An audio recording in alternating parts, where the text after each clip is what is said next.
Assalamualaikum warahmatullahi wabarakatuh. Hai, jumpa lagi di channel SK Baby dan Online. Bagi yang belum subscribe, segera subscribe ya.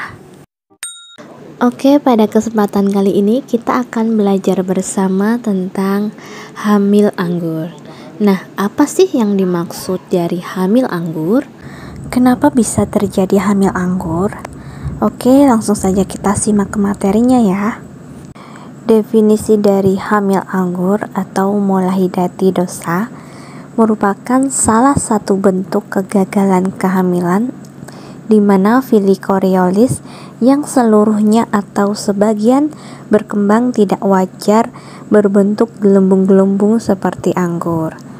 15 hingga 20% berkembang menjadi ganas atau bisa disebut dengan tumor trophoblas gestasional. Perkembangan terhenti. Mengapa hamil anggur bisa terjadi? Nah, kita ketahui bahwa kehamilan terjadi karena ada pembuahan di mana sel sperma membuahi sel telur.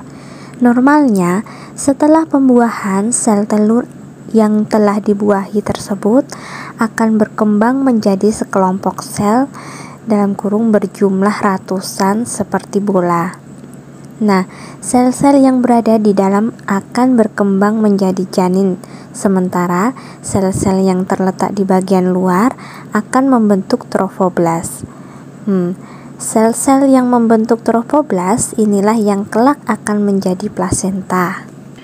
Pada hamil anggur, sel telur yang harusnya berkembang menjadi janin justru terhenti perkembangannya. Yang terus berkembang malah sel-sel trophoblas tadi. Padahal sel-sel yang terbentuk dari trophoblas ini mengalami kelainan, seperti tidak mengandung pembuluh-pembuluh darah di dalamnya. Nah, kelompok sel inilah yang kemudian membengkak, membentuk gelembung-gelembung berisi cairan mirip anggur. Ukuran gelembung ini pun bervariasi.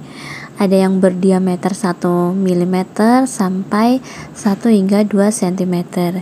Jika dilihat melalui mikroskop, ditemukan edem stroma fili, tidak ada pembuluh darah pada fili, dan profilerasi sel-sel trophoblas (jumlah selnya bertambah). Nah, ini contoh gambaran dari molahidati dosa atau hamil anggur dilihat dengan menggunakan mikroskop.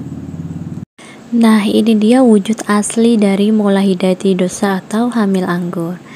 Jadi kelihatan sekali ya, gelembung-gelembungnya mirip dengan anggur. Hamil anggur atau molahidati dosa dapat terjadi karena tidak ada buah kehamilan atau agenesis, atau ada perubahan degenerasi sistem aliran darah terhadap buah kehamilan pada usia kehamilan minggu ketiga sampai minggu keempat. Kemudian dapat terjadi juga karena adanya aliran atau sirkulasi darah yang terus berlangsung tanpa bakal janin. Akibatnya terjadi peningkatan produksi cairan sel trophoblas (bagian tepi sel telur yang telah dibuahi). Kemudian terjadi kelainan substansi kromosom atau kromatin seks. Klasifikasinya dibagi menjadi beberapa. Yang pertama, molahidati dosa komplit. Ini merupakan kehamilan abnormal tanpa embrio yang seluruh fili Coriolisnya mengalami degenerasi hidropik menyerupai anggur. Mikroskopik tampak edem stroma fili tanpa vaskularisasi disertai hiperplasia dari kedua lapisan trophoblas. Secara sitogenetik, umumnya bersifat diploid 46 egg sebagai hasil pembuahan satu ovum, tidak berinti atau intinya tidak aktif, dibuahi oleh sperma yang mengandung 23 X kromosom yang kemudian mengadakan duplikasi menjadi 46 egg. Jadi umumnya molahidati dosa komplit bersifat homozigot, wanita dan berasal dari bapak atau androgenik. Kadang pembuahan terjadi oleh dua buah sperma, yaitu 23 egg dan 23 Y dispermi. sehingga menjadi 46 XX atau 46 XY. Di sini, mola hidatidosa komplit bersifat heterozigot tetapi tetap androgenik. Nah, inilah gambaran dari mola hidatidosa komplit yang memenuhi kafum uteri. Klasifikasi yang kedua yaitu mola hidatidosa parsial atau sebagian. Seperti mola hidatidosa komplit, tapi masih ditemukan embrio yang biasanya mati pada masa dini. Degenerasi dari fili bersifat setempat dan yang mengalami hiperplasi hanya sensitiotrofoblast saja. Kariotip umumnya adalah triploid sebagai hasil pembuahan satu ovum oleh 2 sperma. Bisa berupa 69 XXX, 69 XXY, atau 69 XYY. Embrio biasanya mati sebelum trimester ke-1. Kemudian faktor risiko yang pertama umur. Lebih banyak ditemukan pada wanita hamil berumur di bawah 20 tahun dan di atas 35 tahun. Yang kedua etnik, lebih banyak ditemukan pada mongoloid daripada kasus-kasus. Yang ketiga genetik. Wanita dengan balance translocation mempunyai risiko lebih tinggi. Faktor lainnya yaitu gizi. Banyak ditemukan pada orang yang kekurangan protein, asam folat, dan karoten. Faktor risiko yang lain yaitu defek pada ovarium dan abnormalitas pada uterus. Gambaran klinik yang pertama, keluhan utama meliputi amenor dan perdarahan per vaginam. Yang kedua, perubahan yang menyertai, di antaranya uterus lebih besar dari umur kehamilan, kadar HCG jauh lebih tinggi, bisa mencapai lebih dari 5 juta, adanya kista lutein atau unilateral atau bilateral. Gambaran klinik berikutnya yaitu adanya penyulit berupa preeklamsi, tirotoksikosis, dan emboli paru. Diagnosis untuk menegakkan mola hidatidosa atau hamil anggur diantaranya yaitu amenor, perdarahan per vaginam, uterus lebih besar dari tuanya kehamilan, tidak ditemukan tanda pasti hamil, kadar HCG sangat tinggi, USG ditemukan gambaran vasikuler atau badai salju. Nah, berikut ini merupakan hasil USG dari mola hidatidosa. Hasil USG dari mola hidatidosa yang menunjukkan gambaran badai salju.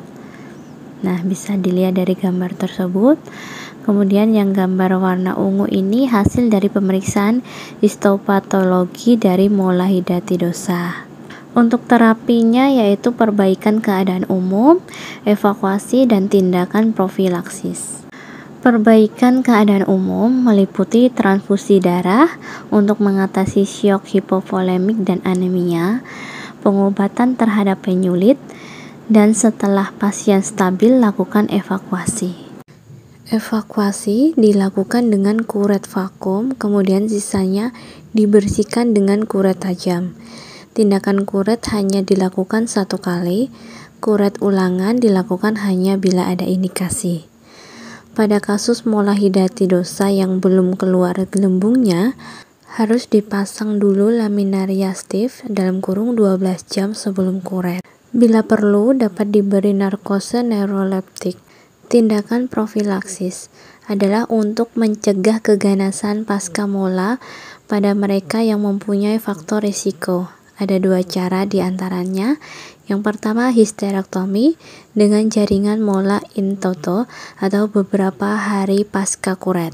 Tindakan ini dilakukan pada wanita usia lebih dari 35 tahun dan memiliki anak cukup. Selanjutnya, sistostatika profilaksis diberikan pada mereka yang menolak histerektomi atau wanita muda dengan memberikan methotrexate atau actinomycin D. Tindak lanjut, tujuannya untuk mendeteksi secara dini adanya perubahan ke arah keganasan. Dilakukan selama 1 tahun dengan jadwal sebagai berikut. 3 bulan pertama tiap 2 minggu, 3 bulan kedua tiap 1 bulan, 6 bulan terakhir tiap 2 bulan. Dilakukan pemeriksaan ginekologik dan beta HCG serta pemeriksaan fototorak. Tindak lanjut dianggap selesai bila 1 tahun pasca evakuasi mula penderita tidak mempunyai keluhan dan kadar HCG di bawah 5 atau kalau penderita sudah hamil lagi dengan normal.